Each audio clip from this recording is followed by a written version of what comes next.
Unit 3, Reading 2, page 43. One person's vandalism is another one's art, by Lenore Costello. Some call it a plague and an eyesore. Others consider it an expression of their basic rights.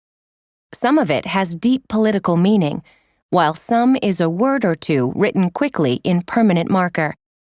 And it can be found all over cities around the world, on rooftops, bridges, the walls of abandoned buildings. Graffiti and street art have been highly controversial forms of expression for decades, hated by art snobs and building caretakers alike. The people who complain about it the most, however, are the city officials who clash with artists and taggers over their creations. Interestingly, this battle has done nothing to lessen street art's popularity.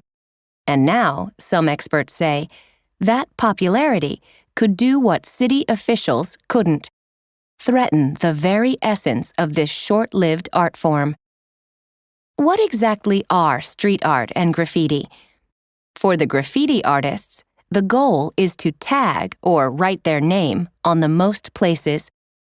Extra respect goes to those who get their tag on hard-to-reach spots, like billboards and the tops of high buildings. If there are two graffiti artists, they will compete for fame. They might never meet, but they compete because they see each other's names so much, said graffiti artist BG 183 of Tat's Crew, a group of professional muralists. Street art, on the other hand, usually has a political or social message and aims to encourage the viewer to think and interpret ideas. Although street art is usually illegal, like graffiti, many consider it an alternative art form, valuable to the community at large. Street art will only hit certain areas, rich areas, next to museums or galleries, where people with money will see and notice it. They don't go to tunnels or the side of a highway. They won't risk getting caught, said BG 183. Graffiti is used in the broader sense, and street art is sometimes classified as a subset of graffiti, said Dave Combs, co-creator of the street art Peel magazine. But, he continued, while some graffiti artists are partly motivated by committing destruction or vandalism, for the most part, people who do street art do it to create something new and meaningful and beautiful for the person viewing it. City councils, though, often do not share that view or distinguish much between street art and graffiti. They see both as a public annoyance that damages the quality of life in neighborhoods and communities, and they worry that any form of illegal street art makes vandalism seem acceptable and lowers property values.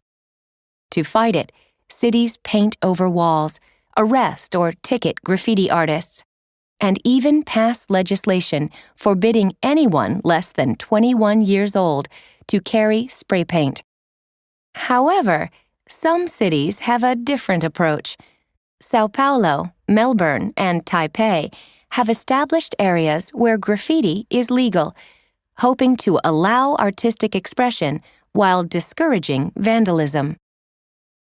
Into the mainstream. While efforts to combat street art continue, its acceptance seems to be growing in the cultural world, which may not be good for real street art. As its acceptance has grown, street art has started showing up everywhere. There are books about the topic. It is the main focus of magazines, and blogs display daily photos of street art from more and more cities around the world. A city's well-known street art appears in guides for tourists. Visitors to Berlin can even take a class on street art as they study local examples. Some artists have stopped limiting themselves to using the streets as a canvas and begun using actual canvases, which then sell in galleries for high prices. Street art has been featured in world-renowned museums and gallery shows.